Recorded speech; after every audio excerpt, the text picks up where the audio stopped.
You watch tens, if not hundreds of hours of how to improve on your lighting, composition tips, what camera system should you buy. But you haven't looked at what really matters, your business side of your photography.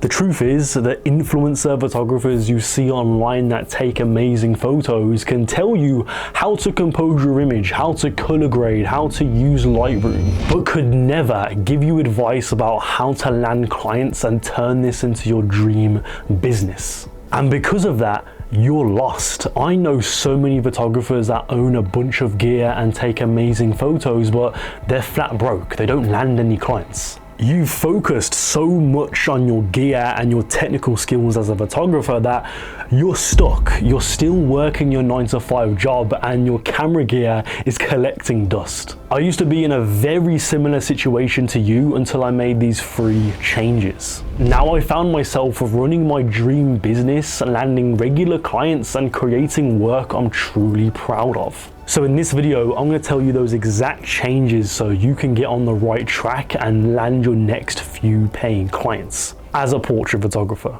Change 1, budget your photo shoots. Your investment into your photography does not stop at your gear. You need to start by investing into your portfolio. Stop trying to buy every single lens or camera body possible. Like, you're too obsessed with gear. You're too obsessed with that one lens because it's f1.2 instead of your current one, which is f2, for example. You're constantly trying to upgrade your gear for some reason. You think that that is the reason why you're not landing clients is because you don't have that specific camera or specific lens or light or whatever. Like, don't lie to me right now. The last few days, the last few weeks, you've been eyeing up this specific lens or specific camera body because this camera is 60 megapixels and my camera right now is only 24, or this lens is f1.4 and not f2.8 like mine is. No, stop right now. Before you decide to make that unnecessary purchase, think about how you can put that money towards your photo shoots. If you want to show off to clients what you're truly capable of, what your skills are, what your sheer talent is as a portrait photographer, we need to put our money, our focus and time into our portfolio. If you're tired of experiencing ruts, landing 0 clients, making no money and have no clear path to what you want to do as a portrait photographer, I want to help you.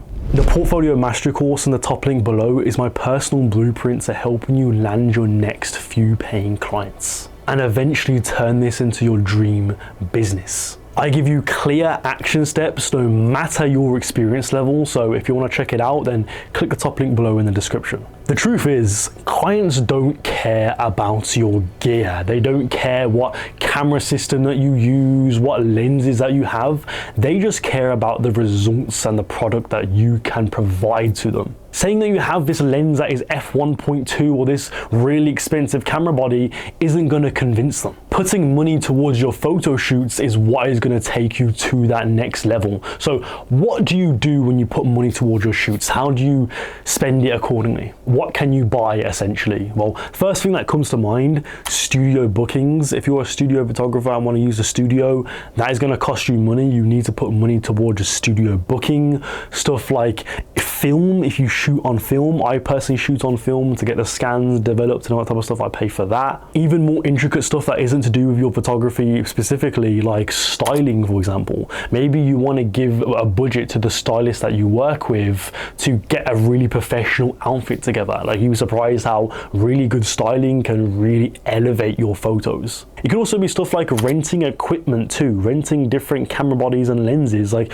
you may be wanting to buy that lens, so before you buy it, maybe you want to rent it out for a photo shoot to see what it's really like and if it's actually worth the money. Because putting money towards your shoots allows you to create more ambitious concepts and allows you to express your style in a much better way. You're not limited now because you can actually put some money towards getting some certain equipment that you may need, getting the studio booked out, etc. For my photo shoots, for example, I always put money towards my photo shoots, even if it's as low as like $50. If it's a portfolio building shoot specifically where it's not being funded by a client, I'm putting my own money towards the photo shoot. The most recent example that I can give you, I did a photo shoot back in August. There was a portfolio building shoot, like a cool concept that we wanted to do with a stylist and stuff. And I spent money on the film. The film, that cost money to get it developed and scanned. I obviously shot film, that's what I do. I also spent money on the paints because the production designer, she was painting the backdrop. It was like a handcrafted backdrop. We needed it painted. So obviously we need to buy the paint for that paint and brush. And then also stuff like the styling as well. The entire outfit that the model wore, we had to pay for that initially. I say initially because we did return the outfits afterwards. So technically we got a refund and didn't have to pay anything. But initially we had to put a lot of money to get the styling. Obviously the studio and the equipment, I use mainly my own equipment, and some of the stuff I use from the studio, but luckily we know the people that own the studio and they let us use it for free, which is obviously great, but usually for the most part, I would have to pay for that stuff, pay for a studio, pay for extra equipment. But you can see that if I didn't put any money towards a photo shoot and I wasn't willing to budget my own shoots, then that photo shoot wouldn't have been possible. Like, you know what I mean? Like, I wouldn't be able to do that shoot at all. I'd have to do like an outdoor shoot against like whatever. Like, I couldn't have done that. That shoot would have literally been impossible without putting any money towards it. No matter how good your gear is too, like you could literally have the best of the best gear. If you can't put money, or you're not willing to put money towards, or you can't afford to put money towards a studio, whatever it is, certain styling, etc., the photos can only turn out so good. I was speaking to a photographer on my program, by the way, top link below, you can check it out. It's obviously you get the course, but you can buy like extra like weekly calls, you can get like coaching with me, and obviously he was one of the clients. And I was talking to him about, okay, he was a concert photographer and he wanted to make that transition into portrait photography, and he was quite established as a concert photographer. He was quite successful, made a lot of money from it, and obviously just didn't know how to make that transition properly. As a result of being a concert photographer, he had a lot of expensive gear, and he specifically mentioned this one lens that he had. He had this Sony G Master Mark III or Mark II 70-200, which is like a $3,000 lens or something like that. And I told him, you don't need that lens for portrait photography.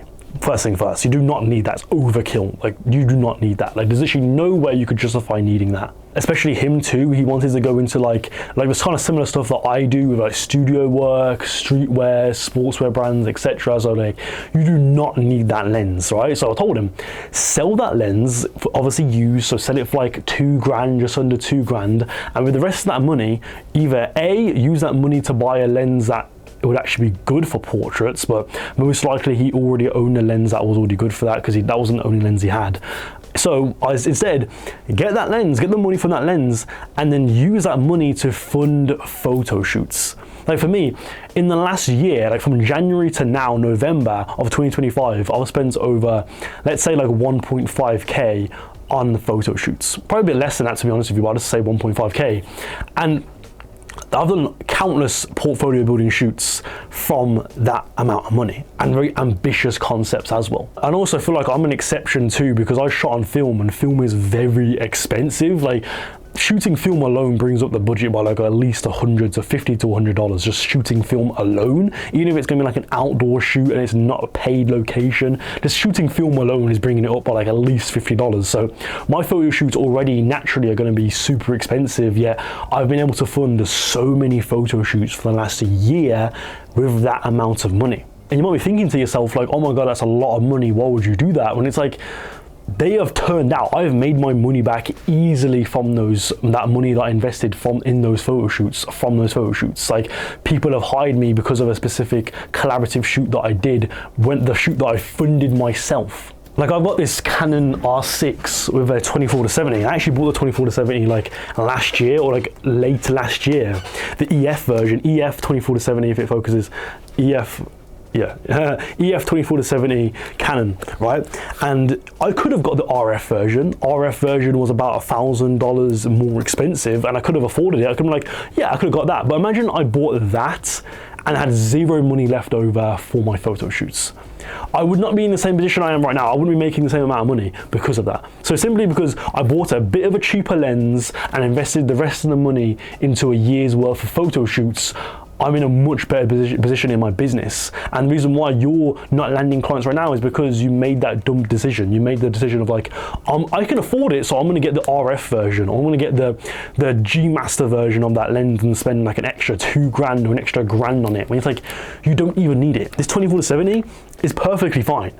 It's perfectly fine. It's an amazing fucking lens. It focuses fine. Yes, I have the adapter on it and stuff like that, but it focuses fine. I've actually rented out the RF version of this lens, and it isn't really much different. The RF version is a bit like snazzier. It looks better and it looks cooler, and it's maybe a bit sharper, or maybe a bit better focus, but basically the exact same thing for $1,000 less. And I use that $1,000 to literally fund a whole year's worth of photo shoots. You need to think long term. Stop thinking like, I need this gear, that gear. Like, no, like, you can fund a whole year's worth of photo shoots with $1,000. And that is, again, like, that's for me. Like, for me, I'm on the expensive end because my photo shoots are naturally more expensive because I have to get the studio, I shoot on film. I got my film camera right here. I have to shoot on film, so I don't have to, but I choose to shoot on film, so that's already a lot of money right there. So naturally, my photo shoots are really expensive. Like, imagine for you probably want to do an outdoor shoot, or let's say you want to do a studio shoot, you don't have to shoot film. And you're going to be spending so much less money. That could even fund a year's worth of, that could even fund like a year and a half, up to 2 years of photo shoots, simply because you didn't decide to buy that overpriced lens or camera body that you didn't need at all. And it's just a mindset shift that you don't need to have the best of the best gear to take amazing photos. It's more about putting money towards your shoots instead. I know, and I've worked with photographers who are much bigger, like in very established in the industry, who've worked with these big magazines and have worked with celebrities and everything like that. And they have like similar gear to me. They just have like EF 24-70. They don't have like the RF versions of lenses. They don't have the G Master, Sony G Master lenses. Like, they have like cheap lenses, or like cheap-ish lenses, quote unquote. Yet they literally use that gear for like magazine shoots. So yeah, it shows that you don't need to get the best of the best gear. If they don't need it, you don't need it. And don't forget to click the top link below if you want to learn more about how you can create the perfect portfolio and obviously budget your photo shoots too. I talk about specifically how you can manage your money so you're maximizing the money that you put towards your photo shoots. So check it out in the top link below if you want to land your next clients much faster. Change number 2, niche down. You can't just do everything now. You're not a hobbyist where you can just have fun with it and do all these different genres and do whatever. You are a professional now. We need to specialize in one niche. So first things first, stick to one genre. If you're watching this video, it's going to be your portrait photography. You want to make money as a portrait photographer, so only market yourself as a portrait photographer. That's the next point. Don't just do portrait photography, but also market yourself as just a portrait photographer. Become that specialist. That is what clients want, and that's what clients will pay big bucks for. And also when it comes to gear choices, if we're talking about gear right now, when you are specializing in this one genre of shooting, you save a lot of time and money, because now it's like, okay, you don't need you don't need the most versatile lenses. You're looking at the very specific lenses that will help you with the type of shoots that you do. Like for me, again, I have the Canon R6 with the 24-70. That's basically it. That's my whole entire gear right here. That's everything. This is all I own. Obviously, I've got the Mamiya RB67, which is the film camera, but that is it. In terms of digital, this is literally all I own. No other lens of that, because I don't need another lens. I don't need a 70-200, or I need a 16-35 or anything like that. I can just have that one lens because this is the only genre that I shoot in. And I found that 24-70 is the most versatile lens that I would ever need for my fashion shoots, whatever I do. And when you're focusing on that one genre, you can focus on the technical side of that one genre and master it much quicker. Because it is very different. Like, your technical skills in street photography is going to be different to your portrait and fashion photography. Like, it's going to be very different in terms of how you compose your image, how you approach it, etc. So because we're putting all of our focus into this one genre, we can really just focus on just portraiture. Like, how do I take better portraits? What gear is best for portraits? Lighting for portraits. You're not looking at, oh, the best versatile lens for any genre. Like I want to get a 50mm because it's perfect for anything that I shoot. Like no, be super specific about this one type of shooting. I'm telling you to do this because clients pay good money for specialists. Like I'm able to charge much more than I used to, not only because I'm actually just better photographer, I'm actually just a better photographer, but also because I'm a specialist at this one style of shooting. If you're this jack of all trades photographer, yeah, you might attract more clients and maybe you land more shoots, but they're going to be much lower paying because you can't justify paying a lot of money or charging a lot of money because you're not a specialist at one thing. You're like a jack of all trades but a master of none. I used to do that exact thing a couple of years ago. I always had more of a passion for portrait photography in the first place, but I still marketed myself as an event photographer. Guys, I also do a bit of weddings too, if you want me to do a wedding, or I do some press conferences, or do some sports photography, and it's like, because of that, I never used to attract that high-paying clients. I used to attract, first thing, not many clients, but also the clients I did attract were quite low-paying. And when I started to niche down, only show off and only market myself as a portrait photographer, I started to get more bookings than ever. And then I started to make the most amount of money from just portrait photography and fashion photography alone. And then this year, now fast forward to this year, it's been my most profitable year, and I've finally turned this into my business. Like, it's not just I get paid for like every sort of different type of photography. My main source of income is from portraits and fashion, doing ad campaigns for brands, etc. You might even be thinking too that it's a portfolio issue. You might be thinking like, well, that's what I thought too. Like, oh well, I just want to market myself as a portrait photographer, but I only have like 1 or 2 photo shoots from it. Okay, that's fine. I found that like a small portfolio is actually much better than having like this massive clutter of a portfolio. Like there is literally nothing wrong with having a portfolio of 2 photo shoots. If you have 2 photo shoots that you've just done that were portrait shoots and that is it from portrait photography, that is completely fine. Like don't think that you need to have this big portfolio to actually get hired by clients. That is not the case. In the initial stages, I only showed off a very minimal amount of photos from my portraiture genre, yet I still started to land regular clients, and now it is my full-time business. And I want to help you do the exact same thing. Obviously these videos are great, but if you want a very specific step-by-step guide to turning this into your full-time career, making money as a portrait photographer, learn how to land your next clients and land jobs that you truly have a passion for and that you love, and obviously turn this passion into a full-time career, the Portfolio Mastery course in the top link below, that is going to help you out. Sorry, the light just turned off in the background and died, but get back to the point. Imagine you're living that lifestyle where you're booking in a shoot every other week with a client that is willing to give you that creative control. You're not just doing a bunch of shoots that you don't find fulfilling at all and they're just boring as fuck, and it's like, oh my god, I gotta do that job. Like you do it for money. It's not really, it's the exact same thing as your normal 9 to 5. Like you want to be able to build a business that you find fun, that it doesn't even feel like work, and I teach you exactly how to do that in the course below. I don't want you to listen to these photographers online that tell you, oh, you can't make money from your creativity. That is not possible. Only like 0.001% of photographers can do that.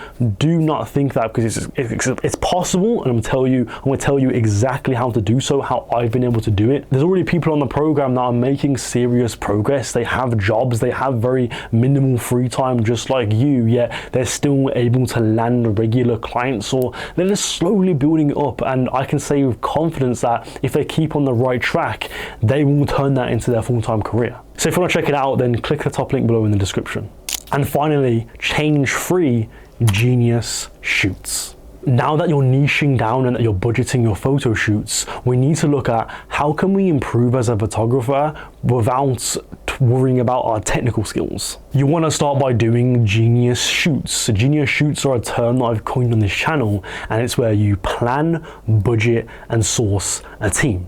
Planning is putting heavy emphasis on the pre-production phase. Like you're making a shot list, so when you go into the photo shoot, you know exactly what poses you want to do, what type of shots you want to get, so you're not just twiddling your thumbs being like, what do I do? Oh. You're also like making a lighting plan. So if you're doing a studio, for example, example, you can go on the shoot and be like, I know exactly where I want the lights, etc. You're making obviously a concept for the photo shoot, so people who are working on the shoot know what your intentions are, know the vibe of the shoot, know what's going on. And it just genuinely increases your confidence as a photographer, because ever since I started to do that, I've been able to just like make amazing photos even if my technical skills haven't even technically improved. Budgeting the photo shoot is what I talked about earlier, about putting money towards your photo shoots, self-funding your photo shoots, and then sourcing a team. Getting a team, get a makeup artist, get a stylist involved, get some professional styling, get some professional makeup in there, because that is the most underrated thing that you can do to improve your portraits, is having professional styling done, having professional makeup done. That is what is going to differentiate you from the beginners. Like from the professionals to the beginners, the professionals, they get makeup, they get the styling done, they get that stuff, etc. You need to start by doing the same, and you found that it's easily possible. It's not like exclusive to the big professionals to get makeup done. Like what? Like I was getting makeup artists on my shoot when I was basically first starting out. When I first started out, like obviously the first few shoots that I did with models, it was just me and the model, but I eventually started to branch off, and like even only after like a couple of months of doing it, I was getting makeup artists and stylists to help me out. It isn't like oh, but I'm not a big professional, so how can I get a makeup artist or a stylist? Like you'd be surprised how many people are willing to work for free with you, how many people are willing to collaborate with photographers, especially if they like your work. And ever since I made this change, I've skyrocketed my portfolio quality and therefore been landing more clients than ever. And it's because it's allowed me to be more intentional with my shoots, where I'm able to create a consistent and high quality portfolio that clients love to see. Clients love to see a photographer who's very consistent, very high quality, because they don't want to hire a photographer that's like it could be a chance that the photos turn out good. You want your portfolio to resemble reliability, safety, not like safety in the terms of like, oh, it's safe work, it's kind of boring, like it's commercialized,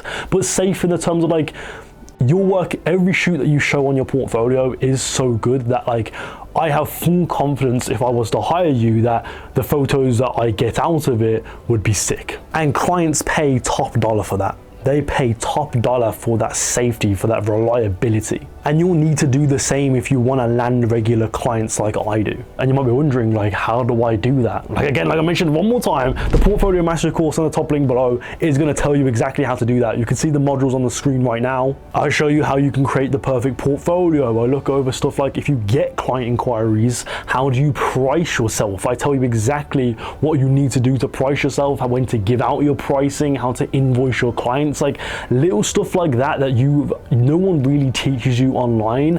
I can help you with that. There's also stuff to do with productivity hacks. So if you have a job and you have very little free time, how can you maximize the little free time that you have to pursue your portrait photography and turn this into a full-time career? You'll also know how to constantly make progress even after following the action steps that I give you. So what are you waiting for? Let's help you turn this into your full-time career and land your next client. So click the top link below if you're interested in that. But yeah, that is it for the video though. Thank you for watching. I hope you found this useful. Click on this video right here to learn more about portrait photography, and I'll see you next time. Goodbye.